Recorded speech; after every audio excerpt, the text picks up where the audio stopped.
And so you see this whole obsession with the term first lady. Where'd that come from, April? I don't know. I've been out. Titles. Right, exactly. You gotta have the esteem and the title, right? Yes. We got to have these big galas. What are we imitating?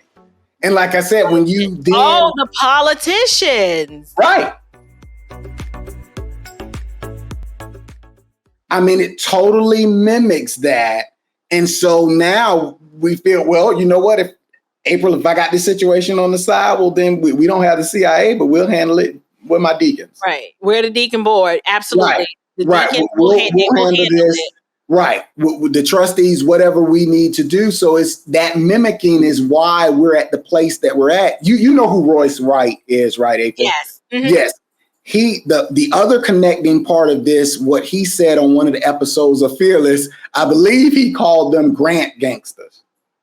And you said about the 501c3, and I'm like, oh, she doing it. Because that plays such a big role, more than I think like I said, I don't know if I know these organized crime syndicates are receiving money, right? Correct. They are getting kickbacks. Like, okay, we'll let you come. Now, mind you, this is completely against the law for a nonprofit organization such as a church to endorse a candidate. Right. They do it out in plain sight. Yes. And no one ever holds them accountable. Like, hey, you just broke the law. You can't do that. At one point, it used to be like, okay, well, we're going to have this person come in. You would have both sides. Yes. Somebody, they'll come in, wave at the congregation, and stand up and sit down. Yes. Now they're giving little mini sermons. And now the whole church is laying hands on these people and affirming them in their sin. Again, how did we get here? But that's why I sent you that one graphic that I sent where this is intended to be presented in a certain way.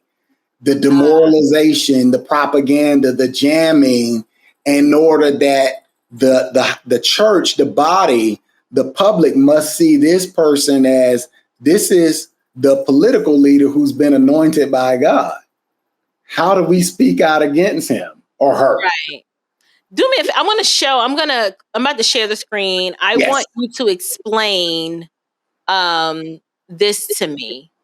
Yes. And here at the bottom, put us over here on the side. Right. Okay. So you sent me this graphic. Help dissect this for me and explain it to the audience. Yes. So this is a memo, that goes out to the church staff about this rally that took place. And so that's where I was tying into where the 501c3 and the grant gangsters come into play and how this all goes down, because what they want to do, like I said, it's not by accident. So first is, we remember, now this is at the church. Yes. We got to set up the supervisor election will be there to do voter registration. How convenient.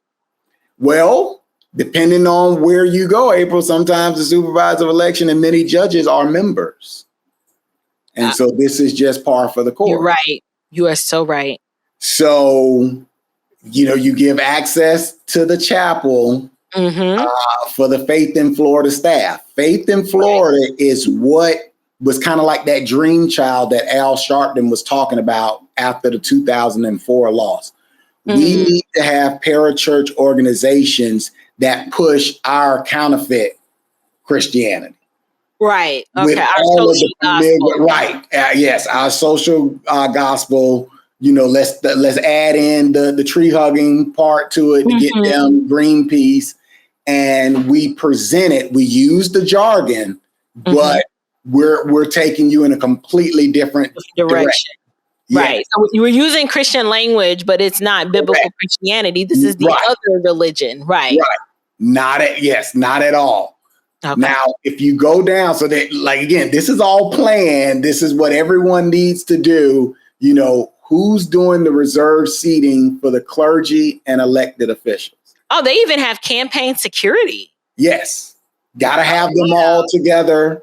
Make sure those photo ops are easily accessible. Okay. And then you see the back entrance.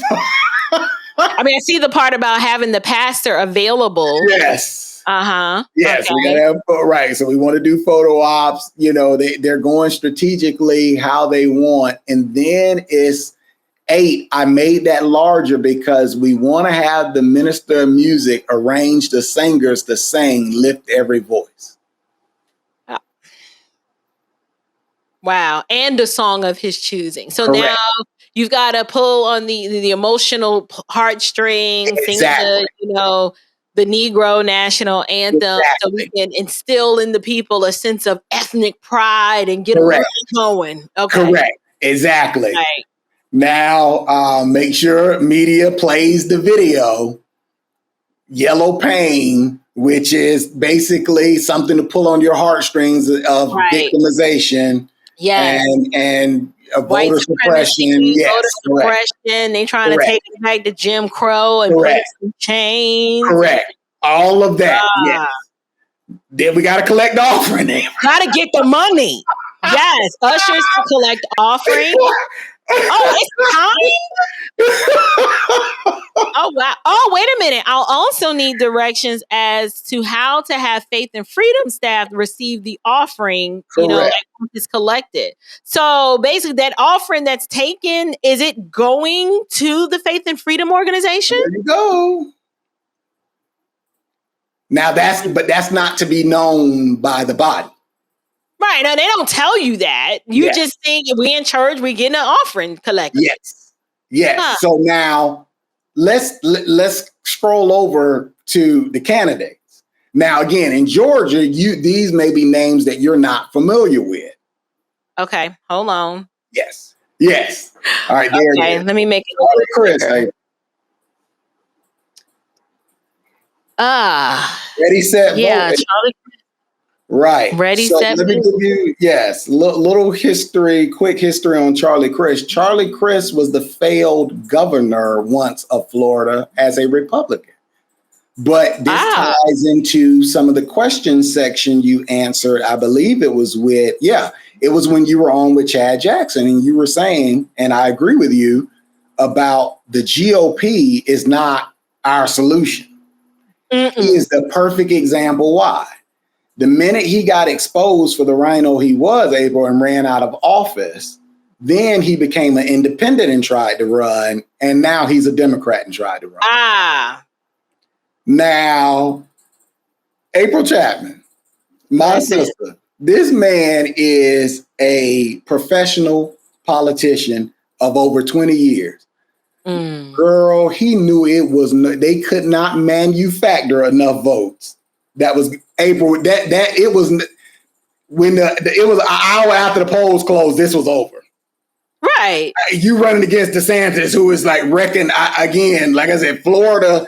I mean, when they say April, where the woke comes to die, you got that corridor in South Florida. But once you get out of that, and it's one little pocket where she's from, but other than that, we're just sick of it, April. So, there was things that he has done about securing elections that, of course, they say is racist too. But he wasn't having it. So this became a money grab.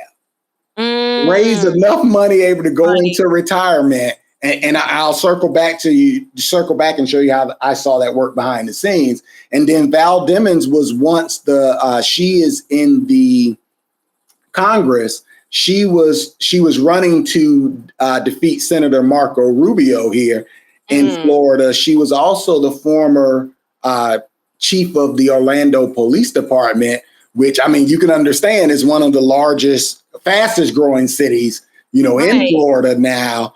And she said that when she was asked why didn't the police unions back her, she basically played it's politics, it's racial, and it's feminism or anti. Misogyny. Yes, misogyny. I'm sorry. Right. That was the excuse, not that when you were presiding, the crime skyrocketed under your leadership. We don't touch on that. Not to mention your policies were trash. Yeah, exactly. know, And in her speech, her concession speech, April, I think she said we live in a democracy, I think 7 times at a minimum. And I was like, here we go with the jamming again. No, we don't. Yep. It's a difference between exactly a democracy and a constitutional republic. But it's about the messaging. Even when they lose, if you go back, April, to what we were being warned by that KGB defector and why the rules for communists were read on the U.S. House floor, we get these breaks. And, on the conservatives, April, we literally are trying to raise the next generation. We're trying to provide. We're getting our entrepreneurship on. I love your announcement. So these are the things that is very easy for us to miss, because when they lose, April, they don't see that's a defeat. They're like, we're just regrouping. Yeah, we're just getting started because Stacey Abrams is gonna run again. Exactly. She's gonna raise more money, get more debt. You said something that I can't let go. You said, for these people, it's a money grab. It's definitely a grift, but that the whole goal is to raise enough money for retirement. So, granted, they do want to win because they want to be in power, but losing isn't the worst thing in the world either. No, it's not. And I'll tell you why. I'm glad, because remember, like I said, I this is why I put above Delano's P's, the politician, the preacher, the pundit, the professor, and the performer. Yeah, I'm going to get that up. If that's the who, then we have to ask, what is the why? So the why I answer is what you said: power, position, prestige, and the purse. And it could be at different individuals, April. Like I said, I've done, I believe it's like 18 campaigns in the last 20 years. Different people have those 4 can be in different orders, but it circles around those 4, because here's the part with the bubble that we have, in the ethnic echo chamber, I call it, April, even when you lose, you win. And I'm going to tell you how.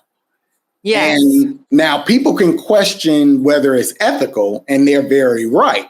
But the last project that I worked on for any of them, it was totally legal. And that is, you have to be, like you said something when you talked about the clown bishop in the one in New York that got robbed. Bishop Whitehead. Yes.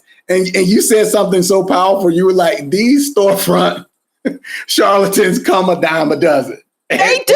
Right. I'm like, she is so right. If you've been around that church culture, you know it. Yes.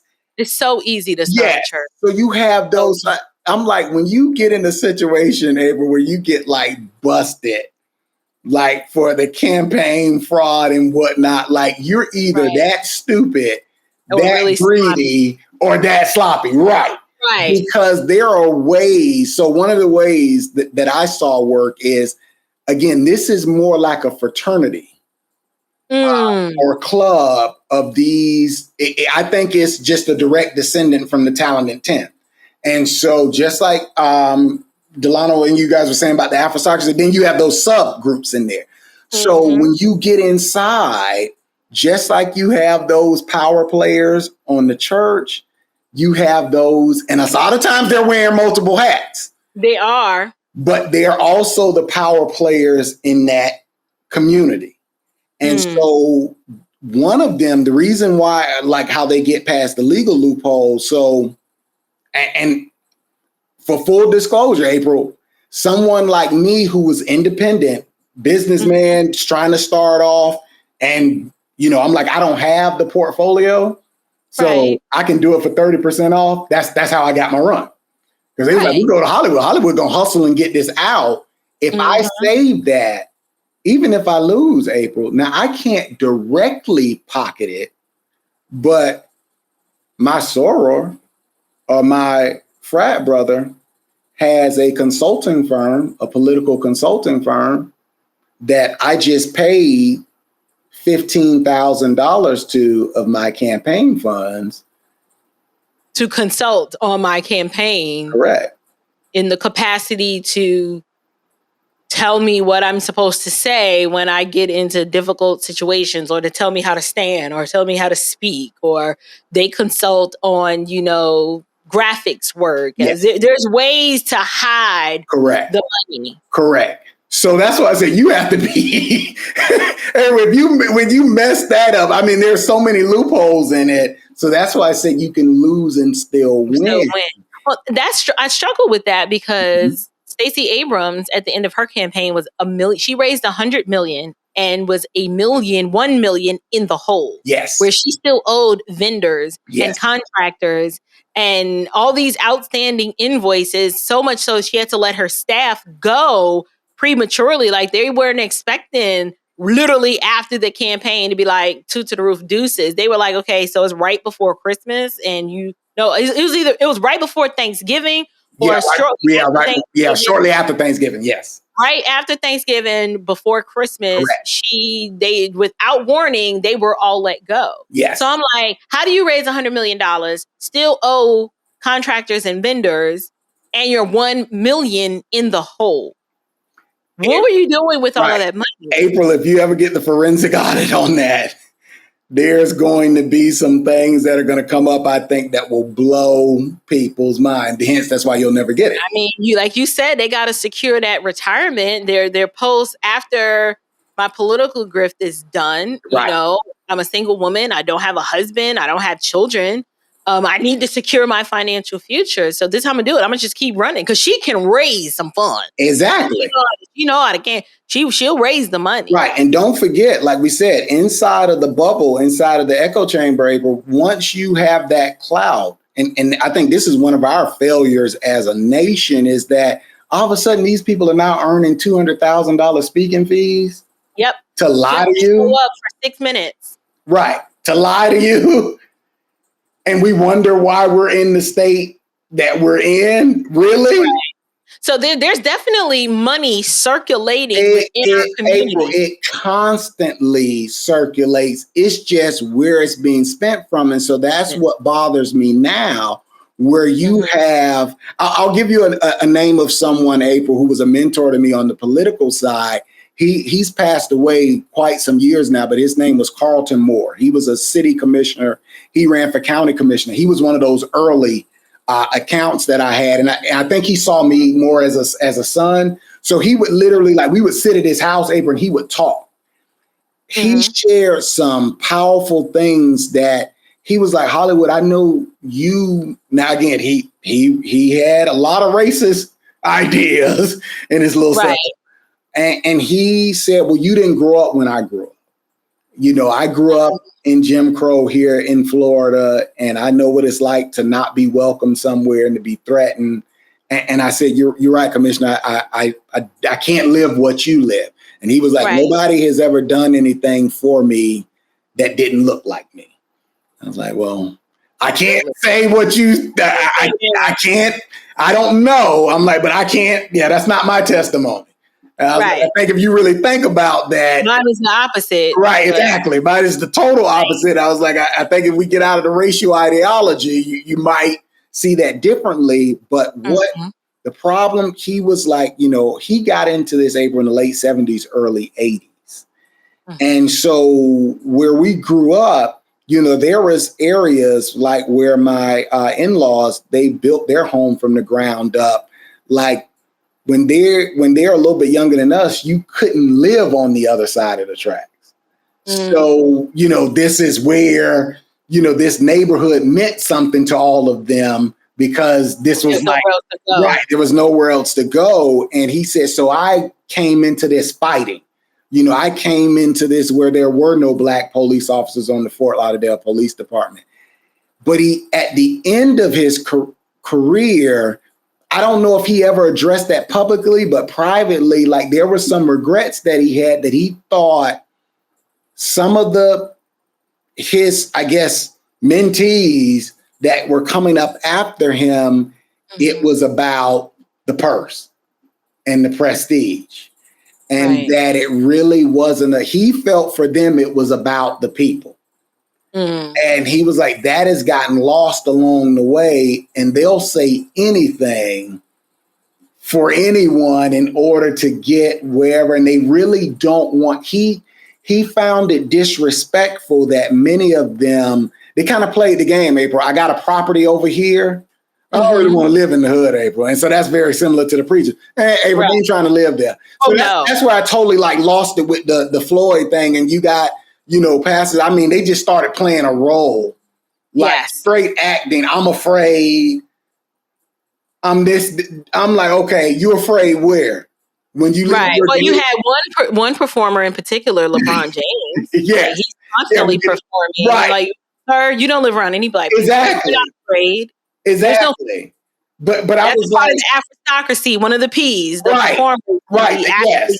Yeah. So yeah, like we said, a lot of them bounce back and forth, but I'm like, they will on cue play the game. But I was like, wait a minute, maybe this church is in one of the least desirable areas in this county. And that's a shame that it's been here 100 years. And what are we really doing if the area around is completely degraded, is in degradation? What does that say about the fruit? I'm just asking a question.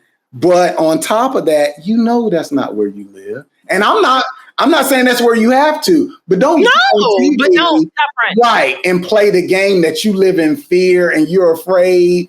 Because I'm like, so you're afraid out in the gated community more than you are here where you have personal security every time you're here because you're afraid that they'll run up on you like they ran up on dude in that storefront. Right. I'm like, you got 6 armor bearers, bro. We've been out recording street ministry. My brother strapped. We the camera crew. My brother strapped. I ain't even know the preacher strap, the security strap. That's the reality of the situation. But we gonna get on in front of the news, and the little liberal pastor that's there from First Baptist, virtual reference that cracked me up. But then we want to play the game. I'm afraid. Really? You ain't afraid of JoJo them? That's who you really? Because right, that's the biggest threat. But that's we got to play the role, April. So yeah, that's why things are continuing to deteriorate.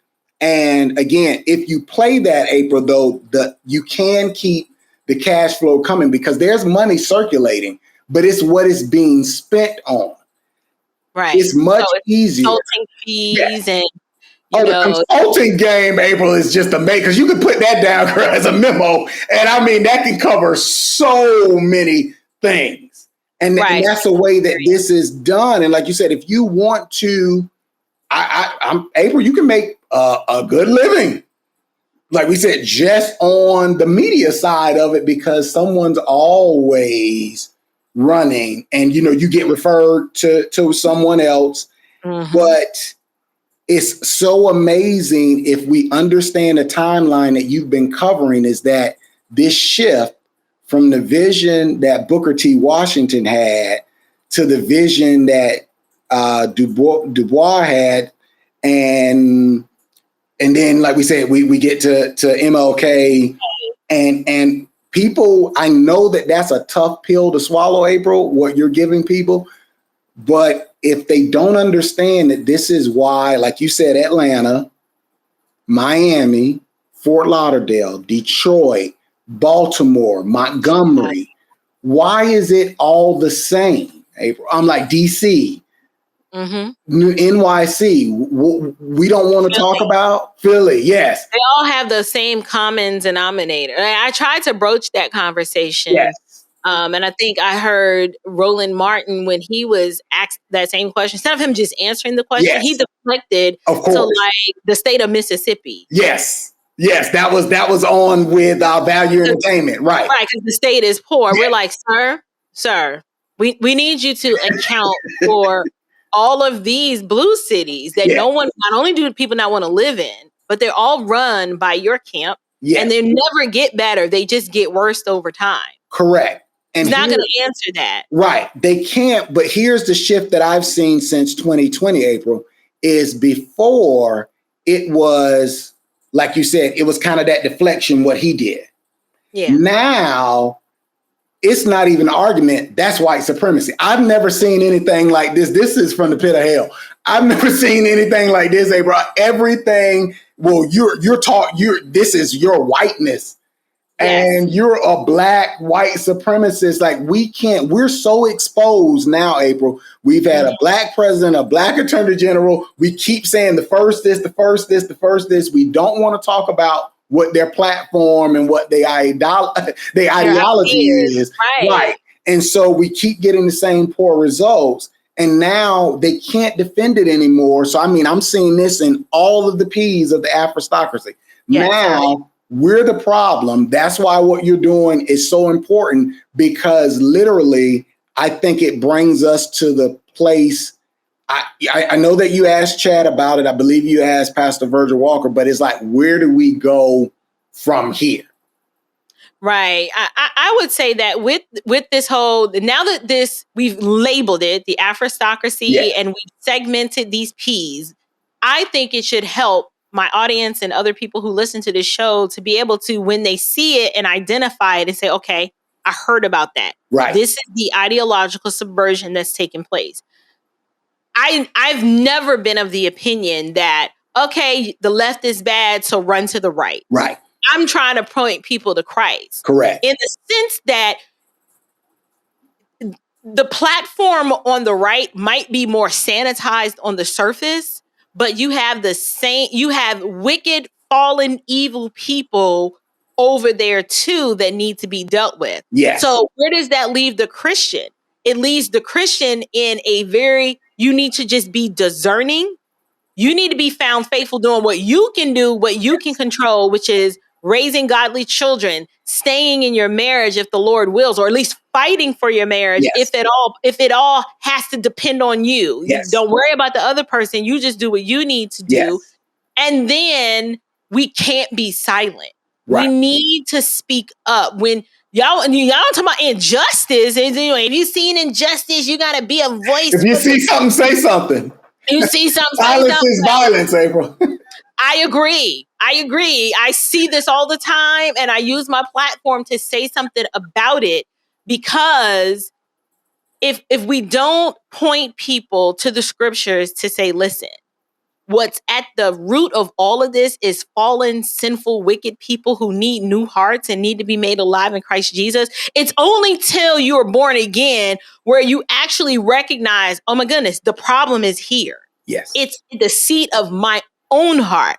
And that starts to help you challenge your own biases and prejudices and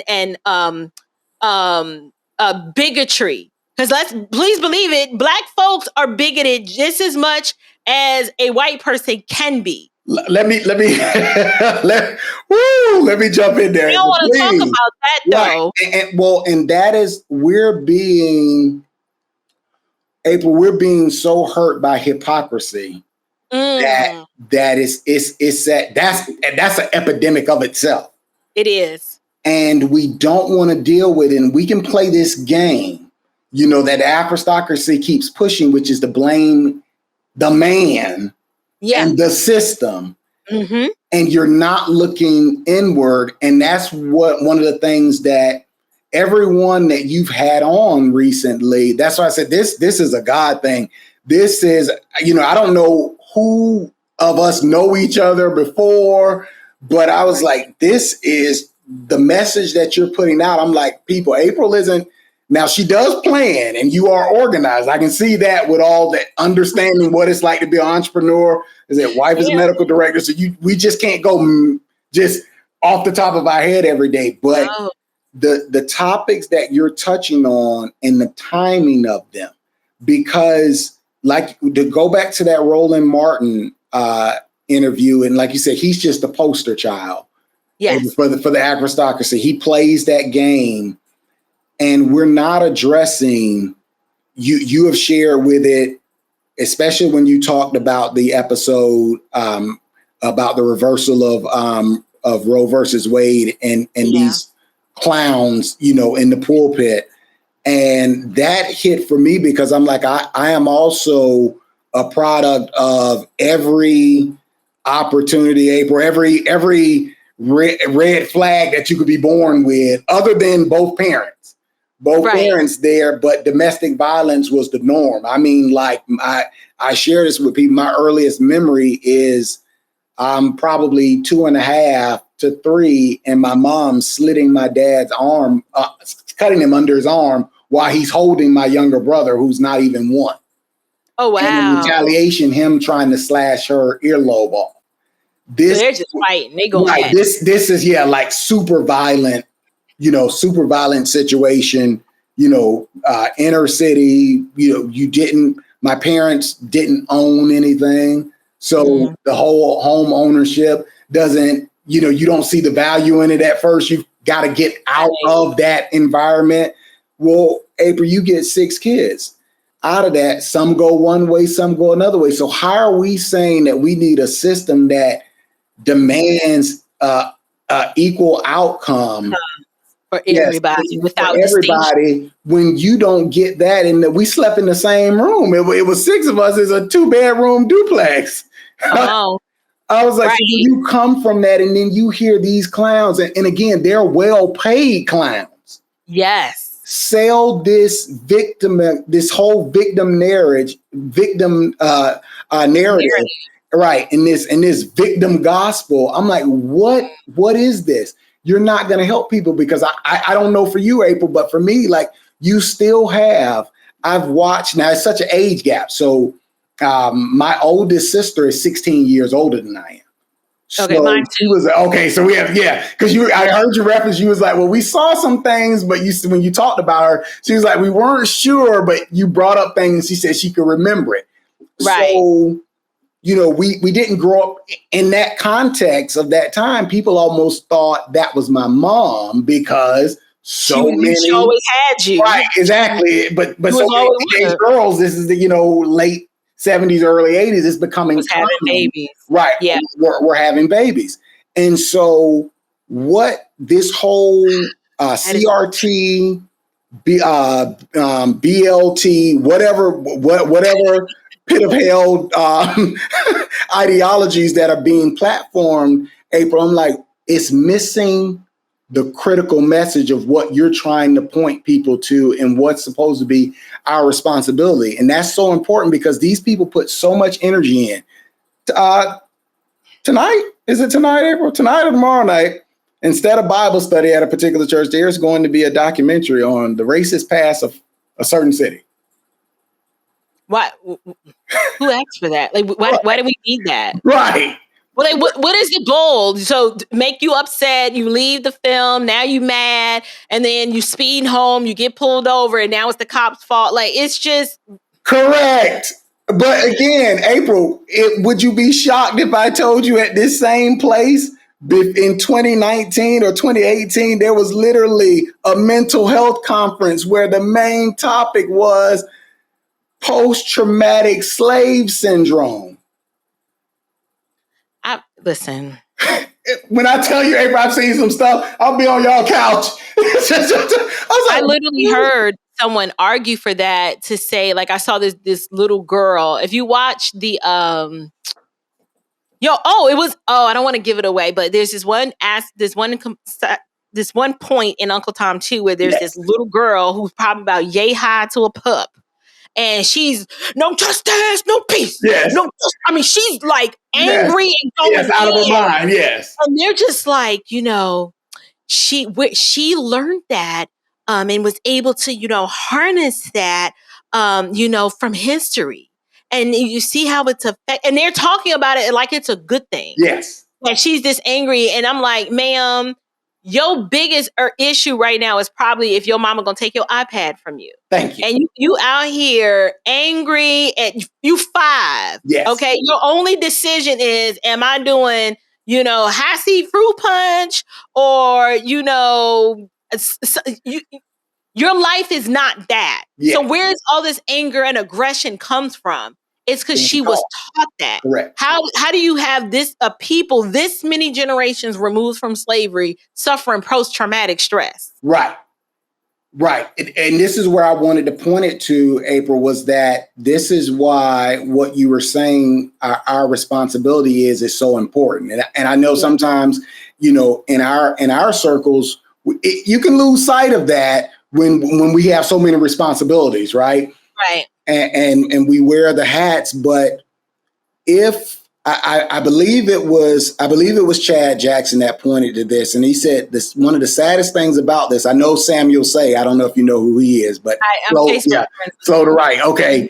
He pointed this out in an article that was very powerful. He was like, we literally, when we look at it honestly, April, in America, we're at such a state now that we're doing the same thing, or we're making an excuse for the wrongs that were done in the past. So we're literally saying that if you're white, you're an oppressor, even if you didn't directly benefit from slavery or Jim Crow. The indictment, mind you, I go to a Southern Baptist, so the indictment is, well, you were silent on it then, right?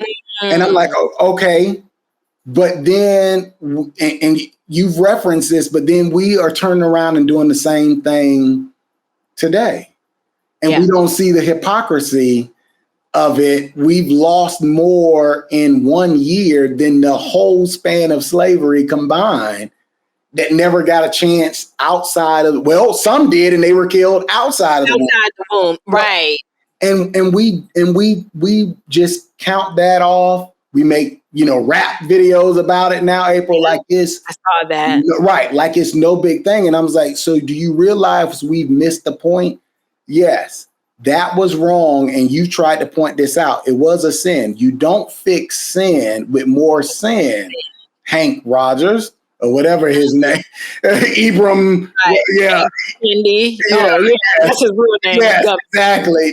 What are we doing? I'm like, you don't see that that's a doctrine of a demon? Like, where in what universe, April, does that make sense? Well, Satan can't cast out Satan, so Satan identified. You know what I said was demonic right there. No, it's just like second nature to them to respond this way because they do have a wicked agenda and they are doing this with nefarious intent. Correct. And so this is why we have to be vocal. And I get it. My content, it is going to do one of two things. It's going to either rile you up and make you so angry that it forces you to do some research and pick up a book and dig a little deeper, or it makes you so grateful and say, thank you, because I was on this path walking around harboring all this hatred and unforgiveness in my heart toward people who've done nothing to me. Correct. And I now realize that the source of that hatred, a lot of it was out there, but I internalized it and it was in here. Yes. And so this is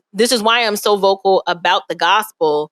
And while conservatism is nice and conservative principles are nice, they're borrowing from my worldview. And so I'm like, why don't we just bypass all that and I just give you Jesus? Yes, and get straight to it. Yes. Right. I just point you to the scriptures that say, I don't need a government program for that because the scriptures are already governing my life in this area. You ain't got to sick child support on me because I know I am going to take care of my children because that's what I am supposed to do. Correct. I have this other graphic that you sent. Yes. That I want you to unpack for me because it's really powerful how you created it. And I just want you to let's examine the image of it and tell me why you came up with this or if you came up with this. Yes. And I forgot I sent that one to you, April. You did. Yes. You did. Yes. Okay. Well, if you zoom in, you can see that young kid there. That was over 20 years ago. And so, this here? April, that's like Photoshop 2. So you made this like 20 years ago? This was, April, before I went, but I'm glad we're going on this topic. So I've always, you covered in a previous episode, one of the guests was talking about the gifts come without repentance. And so I was always drawn to football and video. Okay. And so that later spawned off to graphics. And so I didn't even realize, April, that I was introduced into the Afrostocracy when I was 16 years old. I just didn't know what it was called. Know what it was called. Right. I won the Black Film Festival, the high school division in South Florida in 93. So Blair Underwood comes down to present me. So my mind is blown, April. I wasn't prepared. I'm just this kid. Yeah, I'm just entering stuff. Yeah. And then I win it the next year. And Bruce Smith, the creator of Bebe Kids, now presents me. Well, what happens, April, that second year, no one had ever won back to back. So the second year, your role is kind of like they do with the Miss Universe and Miss America. You have obligations to show up at the different events. Right. The first year, girl, me and my sister caught the bus. We just didn't get it. They caught me up and I'm like, yeah, exactly. Literally had to run home and get my dad. Yeah, so it was a trip. But what I didn't understand, April, is what happened is, so you go to this festival and all these events, April, and every movie for the film festival, like the white people are the bad, are the villains. Wow. And I was like, no matter what the plot of it is. And the white man bad. Right, exactly.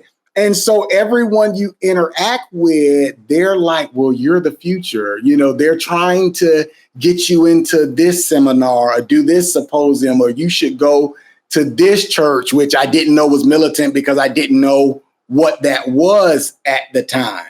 You follow? So once when I got saved, I was actually in my senior year of high school. I went to film school the next year, and the South Beach lifestyle, April, that's a no. Okay. This is Bad Boys. This is in between Bad Boys 1 and 2. Everybody's starting to come to South Beach. Productions are starting to be made there. And I was like, again, April, I know that there's people who are strong, committed Christians in Hollywood.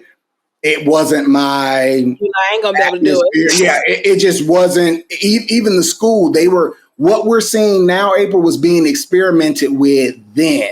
And you're going to accept this and you're going to celebrate this. And I'm like, you're going to get out of my face before I slap the demon out of you. Wow. So you were never on board with that. Right. I'm looking here like this is Fat Al, right? Yeah, exactly. And a younger Maxine, right. So what happened? Maxine with the short wig. Right, exactly. So I started doing gospel rap. And here's the funny part, April. Remember I told you, so we start up the group Men of Faith, right?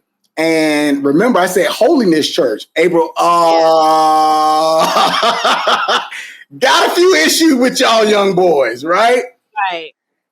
Was welcomed in the Baptist pretty much everywhere else. What was funny, so I signed with Christworks Records, April, and the fallout, what led to this is no one had a problem, April, when I was saying ain't no party like a Holy Ghost party. Right. When I said black man get off the plantation, that's when the record deal, that's not going to work. You can't. Really? So you weren't even allowed back then. Right. That's why getting to meet, that's why I said when you pulled it up, he doesn't know that because I didn't share it with him. But when I didn't know that I was going to be at Turning Point USA in December, that was a birthday gift my wife surprised me with. So I'm literally scrambling in 3 days like I'm going to Phoenix. And Bryson Gray is one of the first people I see. Mm-hmm. And so I told him, I haven't even released the interview yet, but how much of an encouragement he was for me, even though I don't listen to basically much of it, any rap, April. Yeah. Now I'm like, I've always been more partial. Like if you look at my playlist, it's like Marvin Gaye doing Frank Sinatra stuff. This people like, what is this problem? Yes, I'm like, give me the Sam Cooke. Yes. Some Al Green. Yes, exactly. Pre-grits and post-grits. I like them both. Exactly. I wasn't ready. Yes. After the grits. Yes. But I can appreciate, April, him not, because we, like I said, we were seeing that graphic is from 2001.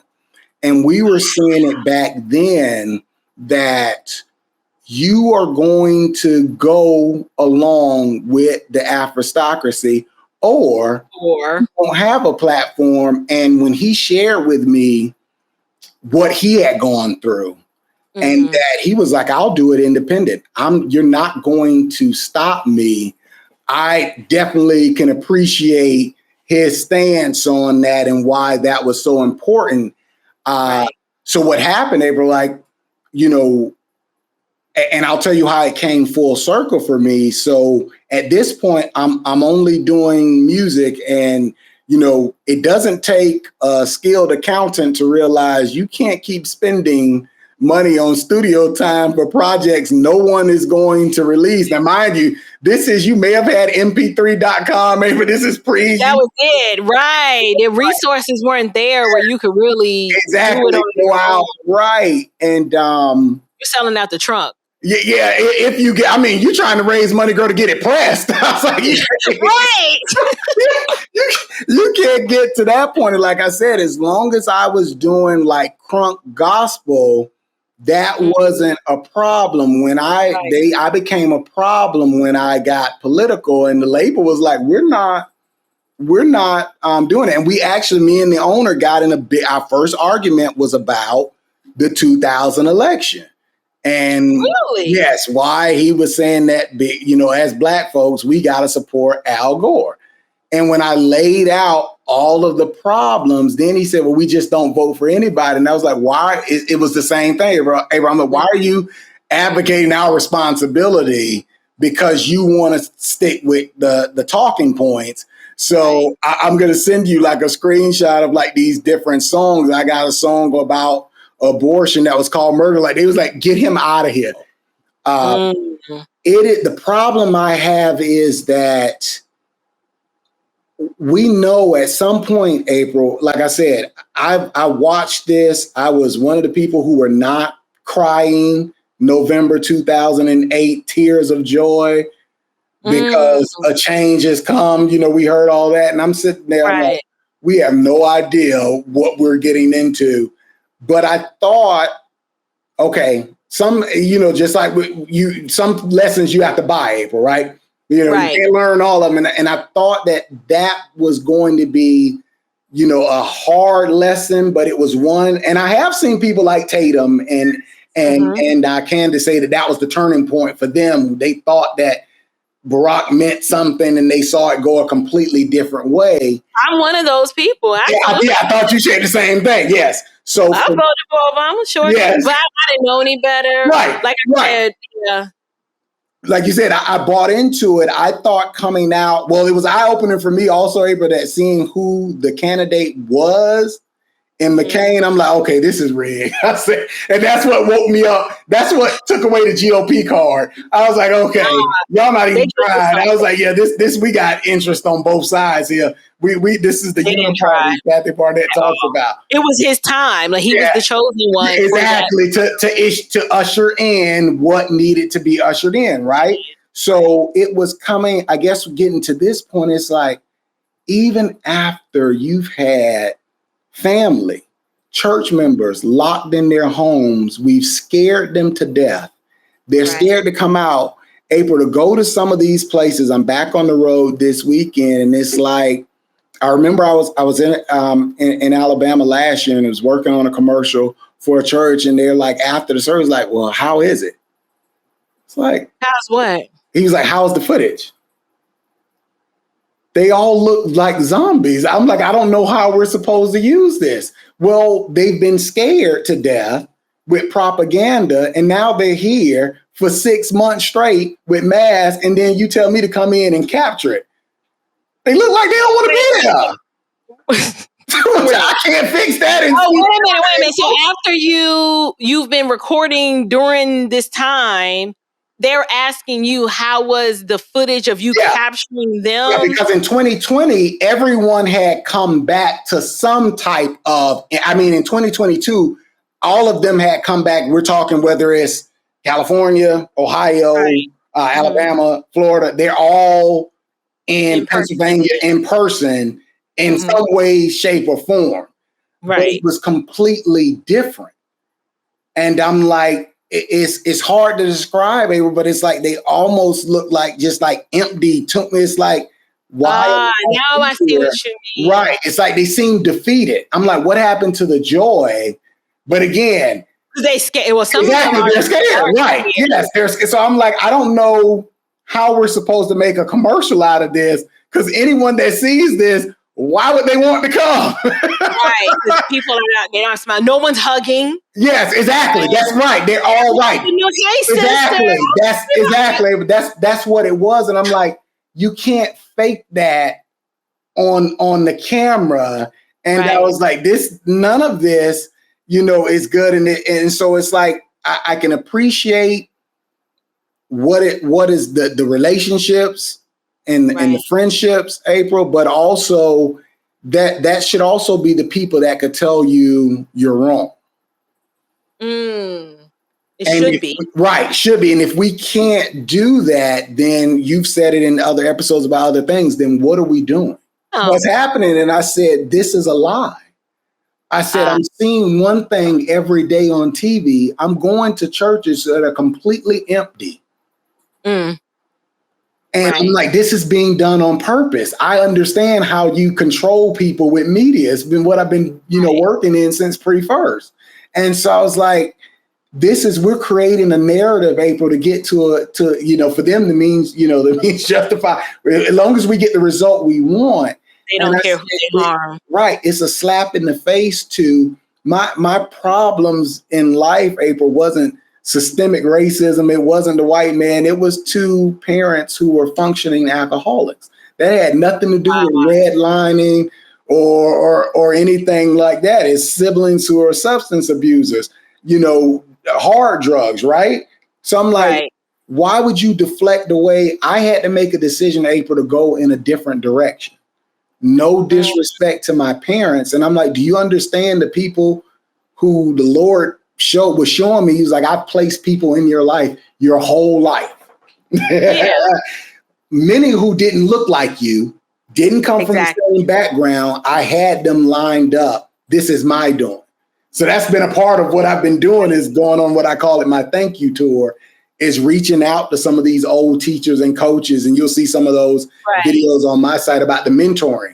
And it's just I just had lunch when I go down to Fort Lauderdale Sunday. My wife got to meet, my football coach in high school the first 2 years, and his wife. They was wondered if she was real because she wasn't there when I'm down.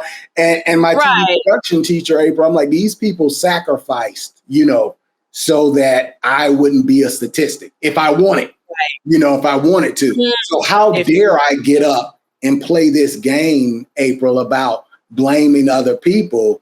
And then I guess in 2021, I was at a dark point where after the election, I was upset, April. I was dysfunctional, I guess. I was just so mad. I was like, April, the reason I guess I was like, look, I'm just gonna be honest, April, the prayer life totally fell apart for about 2 months. It's funny that you say that, because right when our state shut down, obviously I'm an entrepreneur, our business did not close, but we did have to shift how we were doing business. And I was still working, but it was different. The grocery store was different. The bank, you couldn't go inside the bank. Like everything was different. Yes. And our church was doing the Zoom thing. Yes. And I remember week 1, I was like, okay, week 2, all right, y'all, because come to live. By week 3, this ain't working. I was crying, and I had to turn off the camera. I was like, I can't do this anymore. Yes. And it got so bad that my husband text our teaching elder, was like, y'all gonna have to figure out something. This girl's sanctification is struggling right now. She needs to be with God's people. Yes. And he was just like, this is not healthy. We're doing what we can here. The family devotions is nice, but she sees what's going on out in the world. Right. It's a scam. She's not convinced that this is what we should be doing. We need to figure something out. And I wasn't the only one. Like by week 3, I was over it. I was like, because it challenged you. You couldn't go to the grocery store because everybody's worried about being right. And I was like, oh my God. April, mind you, now where we were at the time was, I don't know, have you ever heard of Villages, Florida? No. Yes. Wait, Okay, I'm gonna give you what the Villages is. The Villages is Disney World for seniors. So the median age here is 73. Everybody old. Yes, and this is it's so beautiful. It looks like the episode one of the Stepford Wives. All of the just one village leads into another development, and they drive their golf carts everywhere. So Wow. if you pull up to So a it's gas a huge station here, retirement. oh yeah, that's. I mean, when we go to the square, it's like a 30-year age gap, but they're adorable, right? Wow. And like you said, these were the people we're being told are the most vulnerable. April, they out on the golf course. They out. In their life. They're like, I don't have time. It's so funny to talk to some of them. He was like, son, I was in World War II in Korea. What does this mean if I'm 82? If it's my time, it's my time. And I was like, wow. It brought things, it helps you refocus. For me, like I said, it was where we are today, April, with the shortages and mysterious derailments and mysterious balloons and everything. This was the stuff that a lot of us was like, this is not going to be good. And when the final decision was made in 2021, we were like, you can cheer for this circus of the first Black or sort of Black, whatever she considers herself for whatever interview, right? Queen of Word Salad VP, but there's a different agenda that's at hand. That's what shook me. And I had an honest conversation with Lori, but I'm like, I'm upset. I don't know. Yeah. I don't know. What is this? I was like, well, yeah, what is this? And he basically showed me the last 20 years and was like, what have I allowed you to see? Right. Are you going to be a coward to comfort, or are you going to speak out? Are you going to actually start going up to some of these preachers and asking them, what are we doing? And so that ties into what I think has to be going forward. I think I call it April Exodus 2024.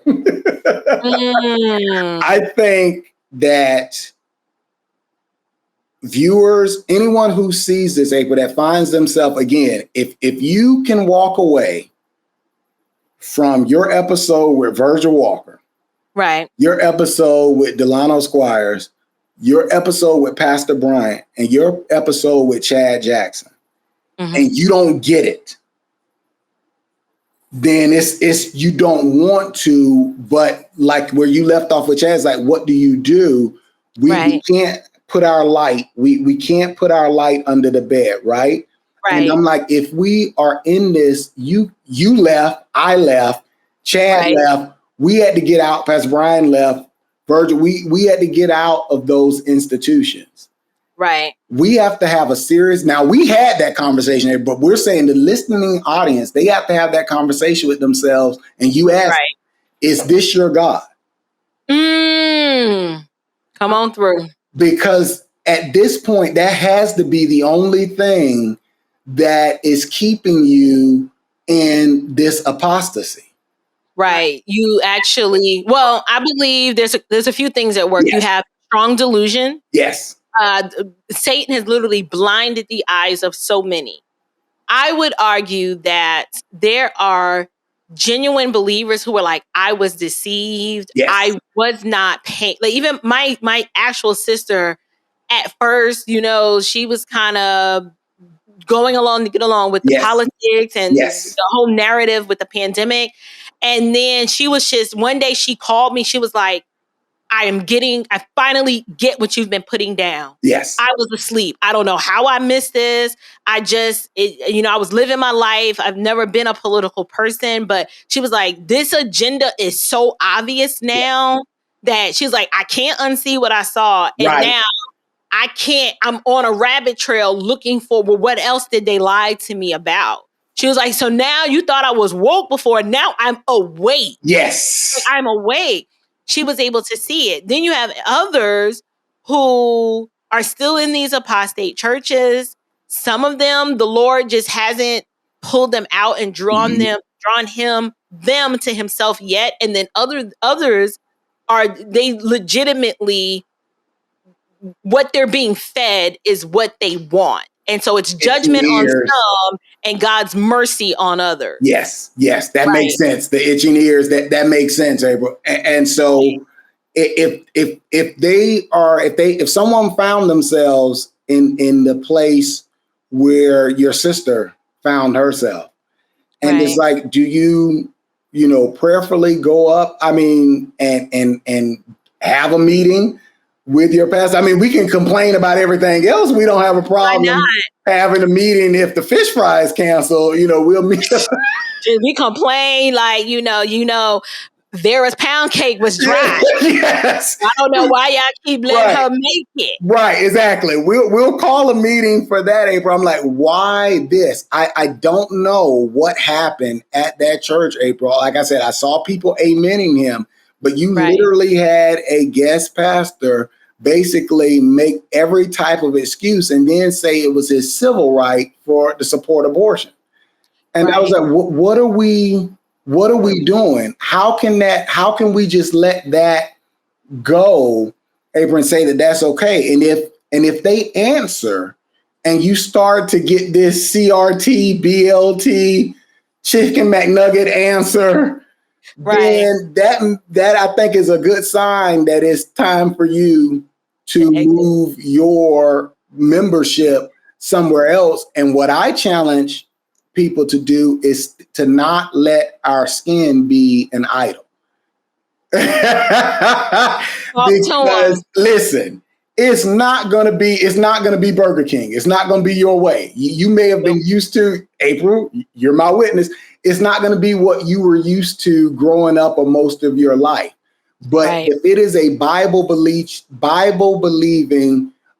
true word of God teaching church, regardless of whether they look like us or not, then that's a place where you need to be to grow. And that's been our experience, here. And so when you shared about your journey, I can't stress to you how important it is, because I think that other people, you've been given this platform for a reason, April, and other people need to hear this, because like we said, they're literally in a place where when I go through the last 5 episodes you covered alone, not to mention how you just knocked some foolishness out of the orbit last summer, but they need to hear this, April, because like you said, they're just being fed propaganda, and this is not healthy spiritually, physically, emotionally, in any kind of way. But I do know that, again, keeping it real, April, we become comfortable. We get to a stage. And so I understand, like you said, there's a community. You know how it works. Oh, you leaving the fold? You want your card revoked, April? Leaving your covering. Right. Yes. The Holy Spirit doesn't dwell anywhere else but here. Yes. And so when you leave, then you lose that sense of community. And you already know, well, once I leave here, these people are not going to be concerned about me anymore. The phone, the calls, the text, the prayer line, like all of that is going to end. And that's what keeps some people locked there, is that fear of the unknown. And that's why in that note I sent you, I was like, this black bubble, this ethnic echo chamber, I equated to the world is flat. Remember, we were in school, and it's like, oh, if you go too far, you're going to fall off the end of the world. That's what some people, literally, I've had people look me in the face. How do you go to a white church? Well, see, I never looked at it as a white church. That's number one. Imagine that. You know what it is? People, maybe it's just my personality. No one says stuff like that to me in my face. They just don't. Yeah, it's your personality. It's the personality. Because to me, I'm just like, wait, say what now? Right. Because I will, I'm using hyperbole. When I say this, y'all know what I mean. I will fight you over my brothers and sisters in the Lord. I don't care what ethnicity you are. Correct. I don't care if your last name is Patel, if you Kerpal, if you Han, if it's Jackson, or if it's, Goldberg. Correct. I will fight you when you start coming for God's people, because I'm like, well, now you're attacking the fam. So my next question, what you mean? What you mean is white church? Did you? All right. Why I can't worship with them because they look different than me? Right. I'm like, because would you say that if if I was a different ethnicity and you're like, why am I going to that black church? Yes. Would you do that then? Well, April, I actually saw that happen. Really? And when I tell you this, it was terrible. And this is unregenerate hearts in the temple. I could not believe. I mean, literally went up to. Now it was an interracial couple. And black they husband, wanted to know why. white wife, and it was because I was behind the scenes, so I know why she was on the program is because that couple was very instrumental in that pastor getting settled in to that new church. And so he wanted her. They literally, someone walked up to her. You know, you're in the camera, you got the camera, so you're in the back. The only reason, why are you here? And the only reason why he had you say something is because we needed a white token. 2011. That is so wicked. Right. Not 1911. So like you say, we've just reversed it.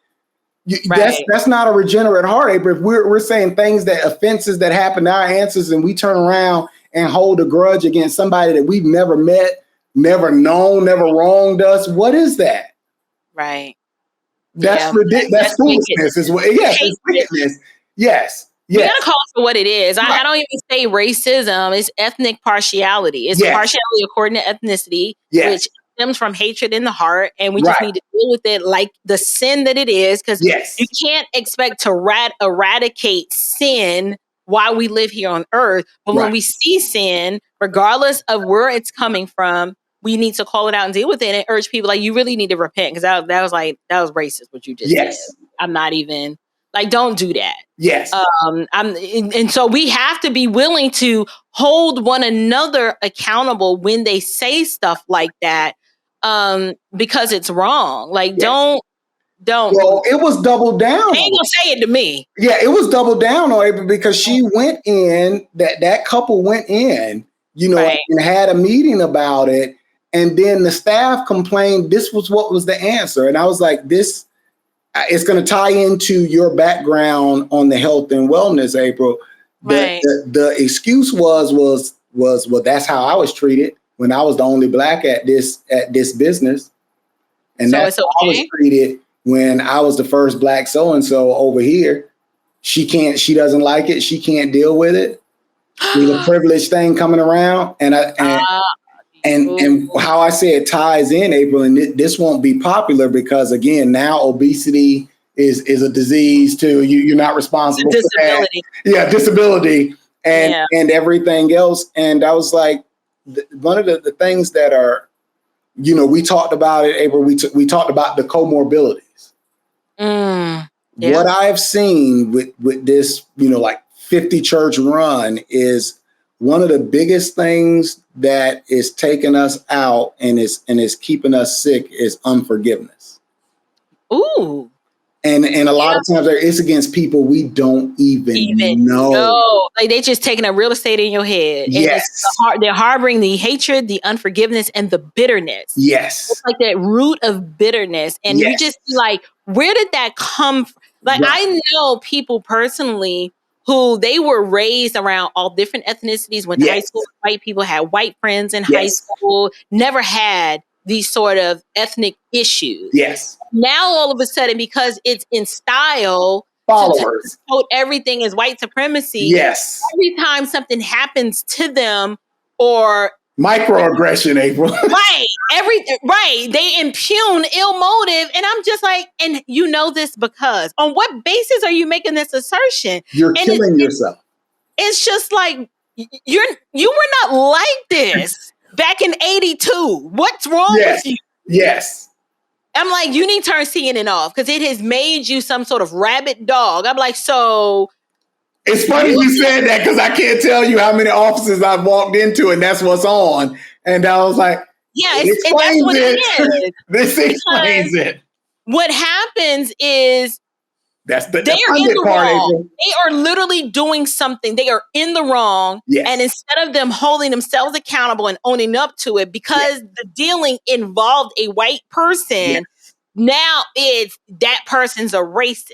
Correct. Or that's just white supremacy and they're white privilege. And I'm like, you can't be serious. Yeah, they can. You owe them money. Like, you owe him. Give that man his money. But again, they'll, like we said, they'll look to the past, and that's why that church is going to show that documentary. I've got to keep reopening wounds to keep you. You got to get the hit. I got to give you that dopamine hit that Royce is talking about to keep you pacified, to keep you on this, to keep you hating someone. Right. And I'm like, get outside your comfort zone. Just have you ever, again, one of the best things for me of when us being in Generation X was my first experience, elementary school, I was bussed out. And I know that that's not not as popular now, but I'm grateful for it because my first friend at 5 years old was Richard Street, this little white kid, because you weren't taught to see that. April. I was like, but just like how we're all treated, when the problem is when, you catch it on both sides, April. So I joined First Little League football team. Again, this is not in the hood. Right. Oh, okay. We didn't really know. My dad was a legend, April, for giving people what they call them one-hitter quitters. So he didn't care that it was a Confederate flag on top of the field house when we came in. And I really didn't think much about it because we were Dukes of Hazzard. I just wasn't raised, like I said, him and my grandpa, his father, they just were very, I guess, more Booker T. Washington than MLK. And this whole thing, my dad didn't finish ninth. He finished ninth grade. But again, his problems were not other people. Now, this is someone, April, who would run you if you cut him off and it's the wrong day, he's going to run you down in the car and point a 22 out of the car. Oh, we're serious. Like I said, you'll see one video with my brother, like all the stuff that we saw growing up with him. He was never intended to leave that small town in Alabama because you can't do that in Fort Lauderdale and it not be a problem. Yet still, April, when the cops came, good evening, officer. And Tyler Perry kind of referenced him. He said those men kind of died out in the 70s when they give you the phone and tell you to call the police. That was my dad. So it didn't mean, it wasn't when the cops come. He was like, I did what I did. Boy, get my wallet. Get it to your aunt and bail me out in the morning. But it won't all this. I'm putting on a show. And this is white people and their problems. So I just didn't, all of these narratives that we're being force fed in their lies, April, like I said, it just pushed me to the point to speak out more about it because we know that it is. And you have encouraged me and others that you've had, that I followed or were following on different platforms. I think we all have a role to play. And April, I don't know if we're at the 2-minute warning or where we are. Yeah, we're getting there. We're getting there. So what I want to do now is introduce the audience to your channel, both on Rumble and YouTube. Because I noticed some stuff is that's on Rumble, it's not on YouTube. And I'm like, are you doing that on purpose? Yes, like, how can people find you and learn more about you and what you're doing in the community? Yeah, that was on purpose because of everything that was going on, with the YouTube censorship. And I'm like, they're not going to, YouTube is going to be Google. Google is going to be, there's nothing that's a surprise to me, April, about what they're doing. And I'm like I said, your fire speaks to me because I love it and I can relate to it. And you're just going to come out and say it. And what happens, you said it in that video, when you denounced the foolishness and you were like, I'm pulling it up now. You were like, what? It's not going to be monetized and that's okay. I'm like, ooh. I mean, because at some point you can't allow that. I am not going to, I get it on these platforms. You got to play by the rules, right? But I'm not going to allow myself to be pigeonholed and silent just because, well, if I say this, this one is either not profitable or there's no going to be any sort of monetization from it. Sometimes you just got to do what you have to do and trust God with the results. Right. So the message that's is encourage not someone like me who's coming up. Again, I spent all this time, April, behind the scenes. I never planned like you, and you talked about it. You was like, this was not what I planned to do. But here I find myself, a year and a half later. So I was like, wow, she's speaking to me. And so if you're going to do that, then like you said, I'm leading with Christ. I'm not going to sugarcoat this. And again, that was another thing that I think that coming 2020 is just going to be a banner year for us, April, for so many reasons, because a lot of people got exposed. People that we thought, was down for the cause. Right. April, when those those briefcase gangsters from the DNC came calling, boy, those narratives changed quick. Right. You did. I'm curious to know or see if, because obviously there's something happening to Black men. Yes. Where y'all are slowly but sure. Actually, it's not even that slow. It feels like it's happening quickly. Yes. Where the wool is being pulled from the eyes of Black men and they are seeing it. Yes. Who I'm concerned about are Black women. Yes. They're not following suit. Even if they're pair bonded with the man, they're not following suit. If the man is saying, listen, this is what I'm seeing. This is what's happening. We got to wake up. They want to stay asleep. Yes. They're like, I don't see the problem. I don't see anything wrong. Can I speak to that, April? Yes, go ahead. I think that it ties into, I think the response is I think it has to be a strategic one. And you touched on it and I've lived it as well. You talked about your husband. You shared about, your relationship with your father and your parents and the divorce. And like you said, you laid that out to bear. You don't try to sugarcoat it or hide it. And I didn't know a lot. Right. And that's why, again, your platform is growing the way that it is. I can tell you from personal experience that when that absentee is there and you keep saying it to people and your guests keep saying it, we are not meeting people before we go on and are exchanging talking points. This father absence, it is a nuclear bomb that has a mushroom cloud that affects generations. And so how many generations are we in? Like I said, I can compare with someone being with someone. Maybe are we about 2 generations? We're definitely 2. Yes. Right. Yes. And so that void, it plays out in both male and female in different ways. That is true. And so one of the things that has been a part of our journey as a couple for my wife and I is on this is, you're talking about a lady who chose Johns Hopkins over Stanford. Oh, she's either way. She's smart. Yes, it was her choice. She was like, well, I didn't want to go. Yes, I didn't want to go on the West Coast, and then from there to Tuskegee's veterinary school.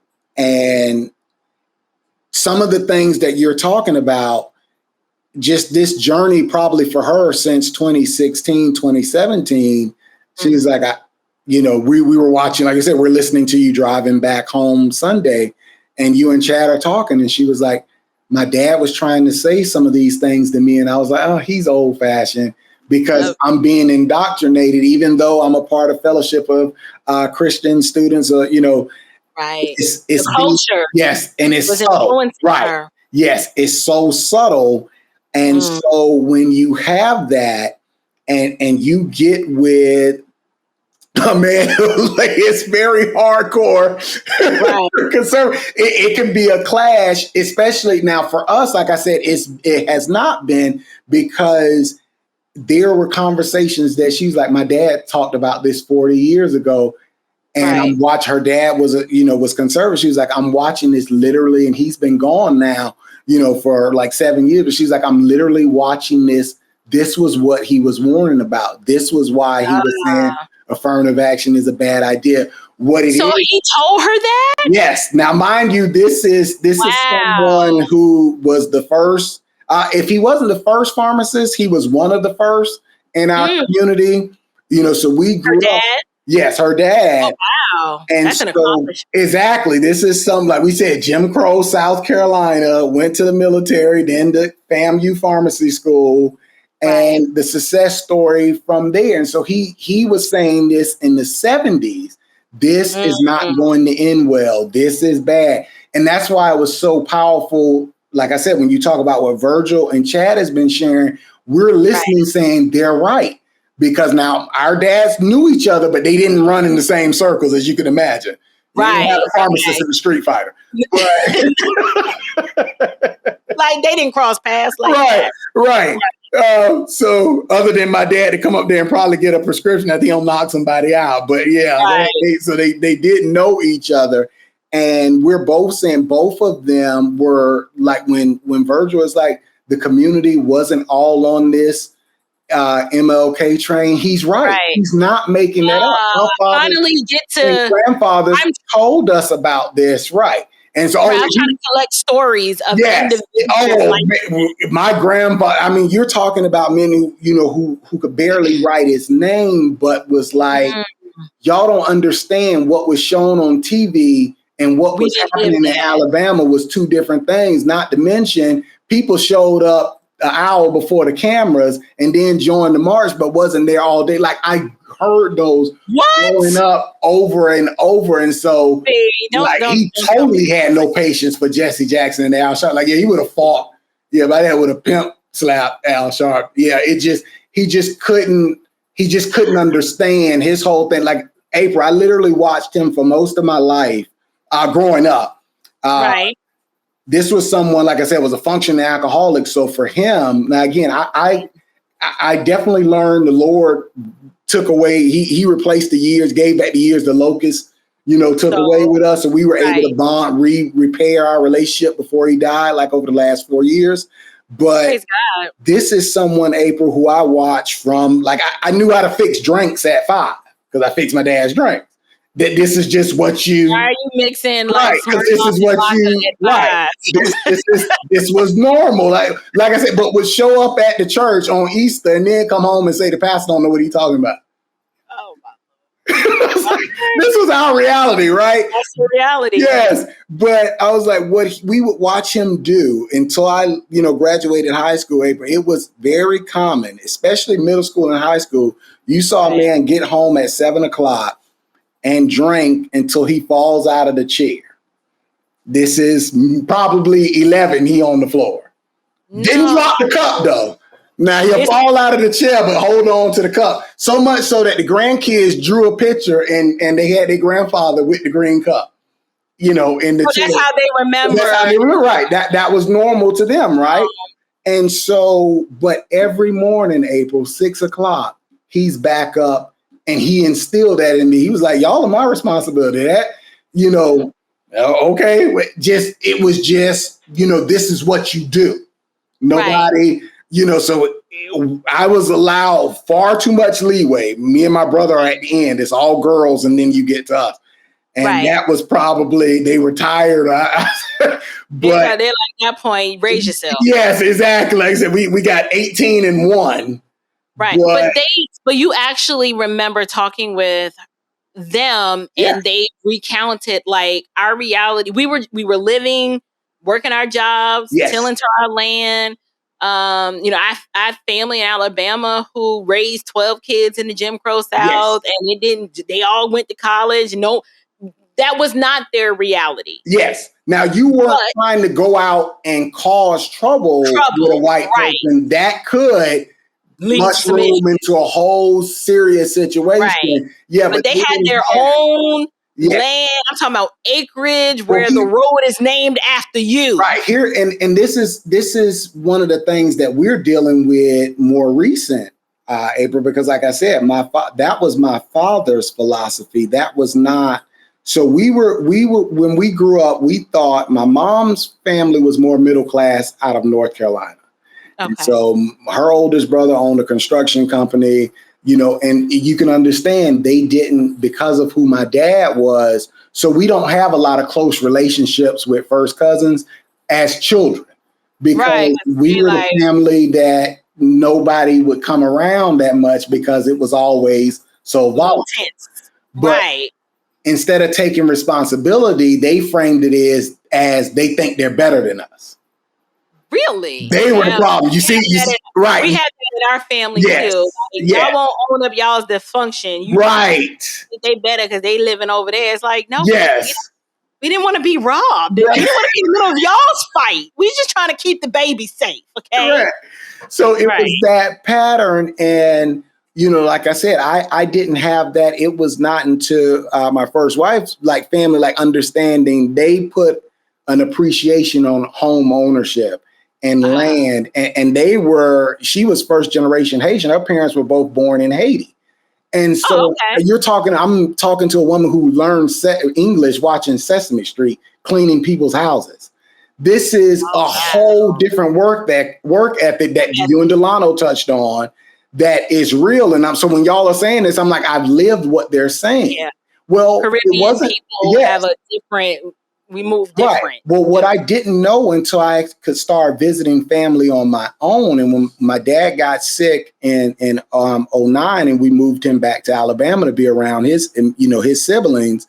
Well, now I'm an adult, so I can drive around to places, and then I'm talking and I'm realizing my aunt owns this land, the other aunt owns this land, the other aunt owns this land. They own land in other towns, but the brothers don't. It was a mentality, April. My father, none of his brothers were interested in ownership of anything. Now they'll give you a beat down. Right.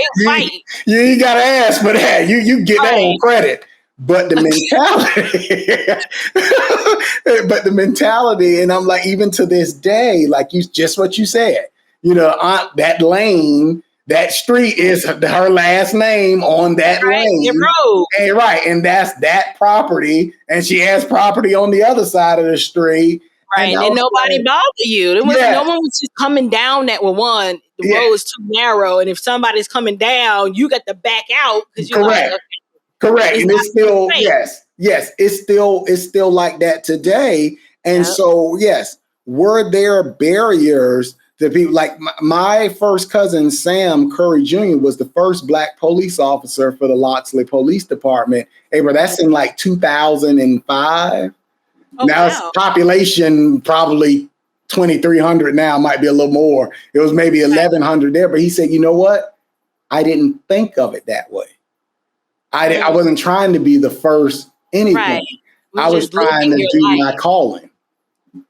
You see the difference. I got a chance to go and interview him and the chief that hired him and what that meant to them. But the same way, April, what we're sharing is his partner died basically on duty, had a heart attack and crashed his cruiser.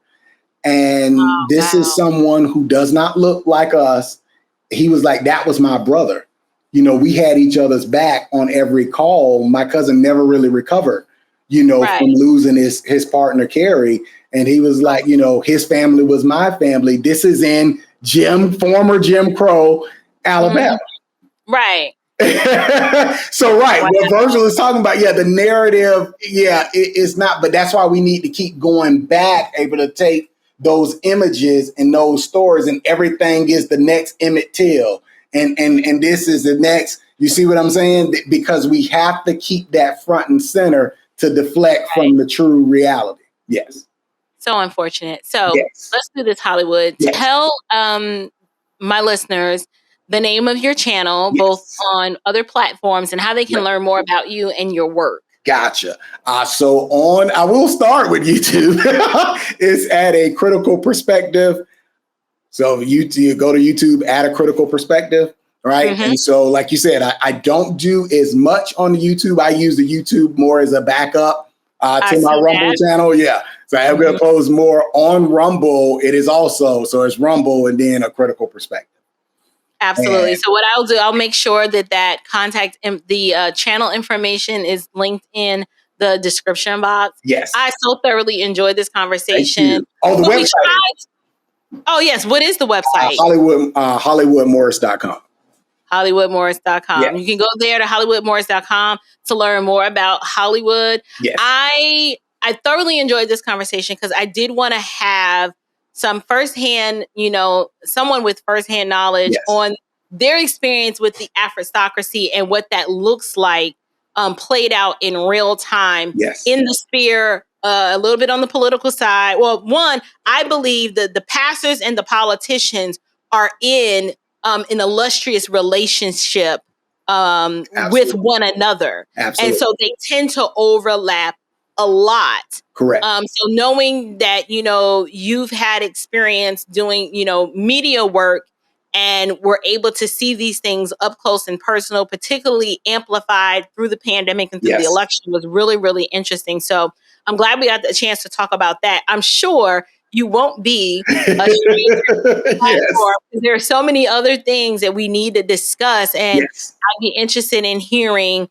more about what you've got going on and the vision that you see for a critical perspective. But I am so grateful that we've had an opportunity to sit down today. And until next time, grace and peace to you guys. Take care. Bye-bye.